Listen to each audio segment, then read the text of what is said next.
여러분 안녕하십니까? 뉴스 더 개벽입니다. 세계 곳곳에서 발생한 개벽 소식 전해드립니다.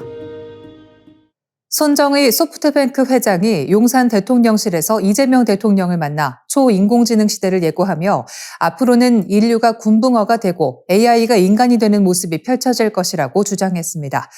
인간의 지능을 금붕어에 비유한 이번 발언은 기술의 미래를 설명한 비유라는 해석에도 불구하고 인간 정신의 존엄성을 과도하게 축소한 표현이라는 비판이 이어지고 있습니다. 손 회장은 AGI 이후 단계로 ASI를 제시하며 ASI는 인간보다 1만 배 똑똑한 지능을 갖게 된다고 강조했습니다. 이어 금붕어가 아무리 훈련돼도 미적분이나 언어를 익히지 못하는 것은 하드웨어 구조가 다르기 때문이며 앞으로 인류와 AI의 관계도 그와 유사해질 것이라고 전망했습니다. 그는 최근 제기되는 AI 버블 논란을 일축하며 챗GPT 5.1 수준은 이미 박사학위급 지능에 이르렀다고 말했습니다. 하지만 그의 설명은 인간을 연산 기계로 축소하는 관점이라는 지적이 제기됩니다. 이 인간의 본질은 단순한 계산 능력이 아니라 의식, 경험, 감정, 윤리와 상상력, 영적 깊이 등 비정량적 요소에 있으며 이 영역은 연산 속도의 차이로 대체될 수 없다는 반박입니다. 한편 이재명 대통령은 손 회장의 설명에 정부의 AI 기본사회 구상을 소개하며 AI를 수도처럼 국민 모두가 누리는 인프라로 만들겠다고 밝혔습니다. AI의 위험은 최소화하면서 활용도는 극대화하는 방향을 제시한 것입니다. 다만 대통령 역시 ASI의 급격한 발전 가능성에 우려를 표하며 ASI가 노벨 문학상까지 받는 시대가 오느냐라고 질문했습니다. 손 회장은 그렇게 될 수 있다고 인정하면서도 똑똑한 존재가 약한 존재를 해치지 않듯 AI가 인류를 공격할 가능성은 크지 않다고 낙관적 전망을 내놓았습니다. 그러나 전문가들은 AI를 도구로서 관리하고 규율하는 주체성이 더욱 중요해지는 시점이라고 분석합니다. 기술이 문명을 견인한다면 인간의 정신은 그 문명의 방향을 결정합니다. 초인공지능 논쟁의 중심에는 결국 한 가지 질문이 자리합니다. AI가 인간을 넘을 것인가가 아니라 인간이 무엇으로 인간답게 남을 것인가입니다. 손정의 회장의 금붕어 주장은 지금이 우주 가을의 후천 개벽기로 인간이 우주의 대역자로서 천지의 꿈을 성취하는 인존 시대가 열린다는 것을 알지 못하고 과학과 기술에만 치우친 관점이라 볼 수 있습니다. 천존과 지존보다 인존이 크니 이제는 인존 시대니라. 이제 인존 시대를 당하여 사람이 천지대세를 바로 잡느니라 라는 증산도 도전 2편 22장의 상자님 말씀을 생각해 보게 됩니다. 과학계에서 동물과 대화하는 시대를 향한 시도가 본격화되고 있습니다. 생성형 인공지능의 비약적 발전으로 과거에는 상상에 머물렀던 동물 언어 해독 기술이 실제 연구 경쟁의 무대에 올라섰습니다. 영국 가디언 보도에 따르면 영국 제레미 콜러 재단은 동물의 말을 해독할 수 있는 연구자에게 $1,000,000, 약 137억 원을 지원하겠다고 밝혔습니다. 수십 년간 축적된 동물 발성 데이터를 AI가 학습하면 소리 속에 숨겨진 의미 단위를 찾아낼 수 있다는 기대가 현실적인 목표로 바뀌고 있기 때문입니다. 연구의 핵심 타깃은 고래류입니다. 이 고래는 인간처럼 발성을 모방하며 학습하고 복잡한 패턴과 배열을 사용해 의사소통하는 동물입니다. 이 때문에 언어적 구조, 즉 문법을 가졌을 가능성이 가장 큰 종으로 평가받습니다.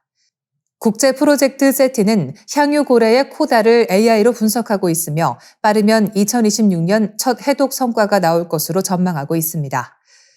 민간 기술 기업도 합류하고 있습니다. 구글은 지난달 돌핀 잼마를 공개했습니다.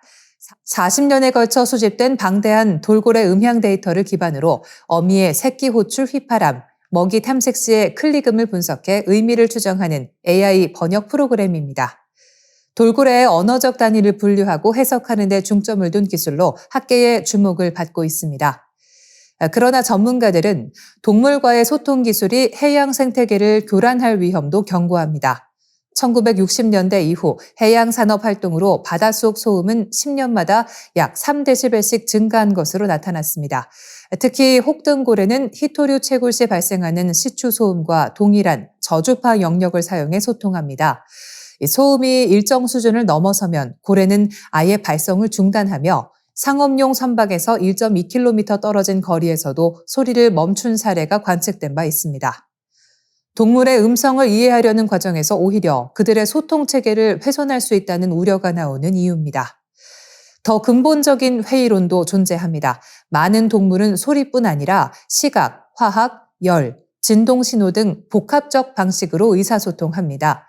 독일 생태학자 야콥 폰 윅스킬이 제안한 움벨트라는 개념이 있습니다. 이 벨트가 객관적인 세계라고 본다면 움벨트 용어는 주로 자기 중심적 세계입니다. 움벨트 용어처럼 동물은 인간과 완전히 다른 감각 세계를 경험하기 때문에 소리만 해독한다고 대화를 할 수 있다고 말하기 어렵다는 지적도 나옵니다. 벌이 춤으로 방향을 전달하고 개가 냄새로 세계를 인지하는 등 각 종마다 고유한 언어와 세계관이 존재합니다.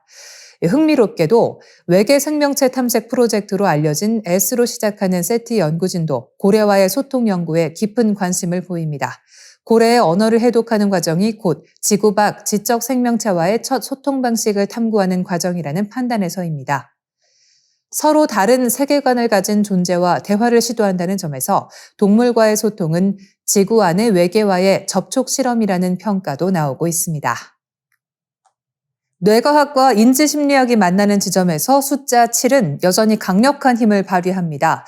MIT, 하버드대 교수를 지낸 조지 밀러 박사는 1956년 발표한 고전 논문 마법의 숫자 7 플러스 마이너스 2를 통해 인간의 작업 기억이 한 번에 처리할 수 있는 정보는 고작 5개에서 9개에 불과하다는 사실을 밝혀냈습니다. 실험 참가자들에게 크기가 다른 도형을 보여주고 순서를 매기게 했더니 7개까지는 정확했지만 7개를 넘어서는 순간 혼란이 급증했습니다. 이후 다양한 연구들이 이를 뒷받침하며 7의 한계는 인간 인지 구조의 기본 원리처럼 받아들여졌습니다. 이 원칙은 우리의 일상 깊숙이 스며 있습니다. 성공한 사람들의 7가지 법칙 같은 제목의 책들, 전화번호가 지역번호를 제외하면 대개 7에서 8자리로 구성되는 이유, 드라마나 소설 속 핵심 인물이 대체로 7명을 넘지 않는 이유, 예능 프로그램에서 멤버가 대개 7명인 이유, 모두 사람의 뇌가 한 번에 기억하고 추적하기 가장 편안한 규모가 7 내외이기 때문입니다.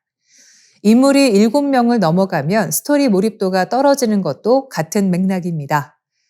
자제력 역시 인지적 자원을 쓰는 능력이라는 점을 보여주는 실험도 남아 있습니다. 스탠퍼드대 바바시브 교수는 학생들에게 2자리 숫자 또는 7자리 숫자를 외우며 이동하게 한 뒤 이동 통로에 초콜릿 케이크와 생과일을 놓았는데 결과는 뚜렷했습니다. 7자리 숫자를 외운 학생들이 2배 가까이 더 케이크를 집었습니다. 숫자를 기억하느라 뇌의 인지 여력이 소모되자 자제력 실행이 약해지고 즉각적 보상을 택하는 쪽으로 기울어진 것입니다. 이 실험은 7자리 숫자를 외우는 행위가 뇌의 작업 기억 용량을 꽉 채워버린다는 의미라고 합니다. 국내 뇌과학자인 카이스트 김대수 교수는 우리 뇌는 7을 좋아한다고 말합니다. 무지개의 7색, 요일의 7단위, 도레미파솔라시의 7음계, 모두가 아는 노래 가사 학교종이 땡땡땡도 7수, 심지어 조선왕 이름 암기법, 태정태세 문단세도 7글자 단위로 끊으면 기억이 훨씬 쉬워집니다. 뇌는 복잡한 정보를 받아들이는 즉시 7개 단위의 덩어리로 재배열해 인지적 부담을 줄이려 한다는 설명입니다. 김 교수는 자연의 구조가 본질적으로 7인 게 아니라 뇌가 세상을 7단위로 끊어 인식하려 하기 때문이라고 강조합니다. 세상은 훨씬 복잡한데 뇌는 이해 가능한 크기로 압축해 단순화하려는 경향을 지닌다는 것입니다. 이 7은 인간 뇌가 세상을 감당하기 위해 만든 인지적 생존 전략이라 보기도 합니다. 이렇게 마법 같은 숫자 7은 우리가 기억하고 선택하고 행동하는 방식을 강력하게 규정하고 있습니다. 12월 8일 영국 보건당국이 아시아 여행 이력이 있는 환자에게서 기존 분류 체계로 설명하기 어려운 엠폭스 신종 변이를 확인했습니다. 이번 사례는 서로 다른 2계통의 유전자가 한 바이러스 안에서 동시에 검출된 이른바 재조합형 가능성이 제기되며 엠폭스 진화가 새로운 단계에 진입했음을 시사합니다. 영국 보건안전청은 확보된 염기서열 분석 결과 중앙아프리카 지역에서 높은 치명률을 보여온 클레이드 1과 2022년 유럽 확산을 주도한 전파력 높은 클레이드 2의 특정 유전 요소가 함께 나타났다고 밝혔습니다. 이는 자연계에서 드문 형태의 유전자 재조합 가능성을 의미하며 단순 돌연 변이를 넘어 엠폭스가 복합적 진화 경로를 밟고 있다는 해석이 나옵니다.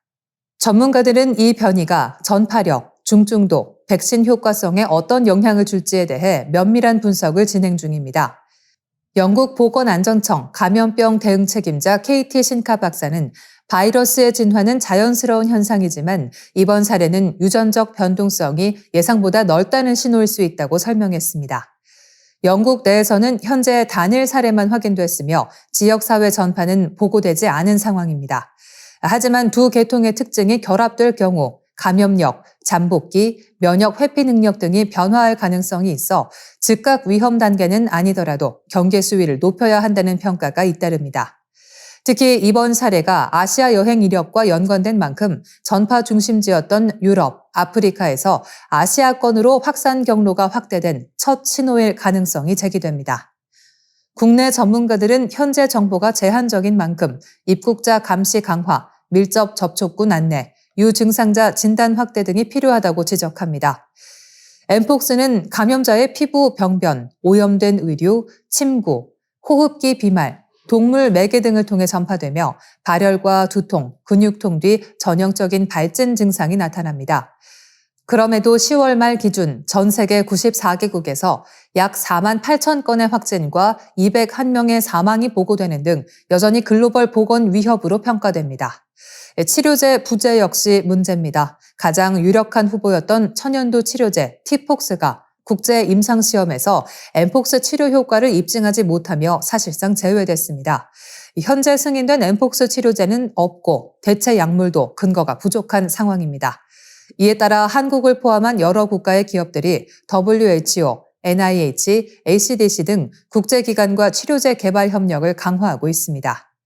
전문가들은 이번 재조합형 의심 사례는 엠폭스의 진화가 독립적 지역 확산을 거치며 새로운 국면에 진입했음을 보여준다며 특히 아시아 여행자에서 확인됐다는 점에서 동아시아 지역의 감시 체계를 한 단계 높여야 한다고 강조했습니다. 이상으로 뉴스 더 개벽 마치겠습니다. 시청해주셔서 고맙습니다.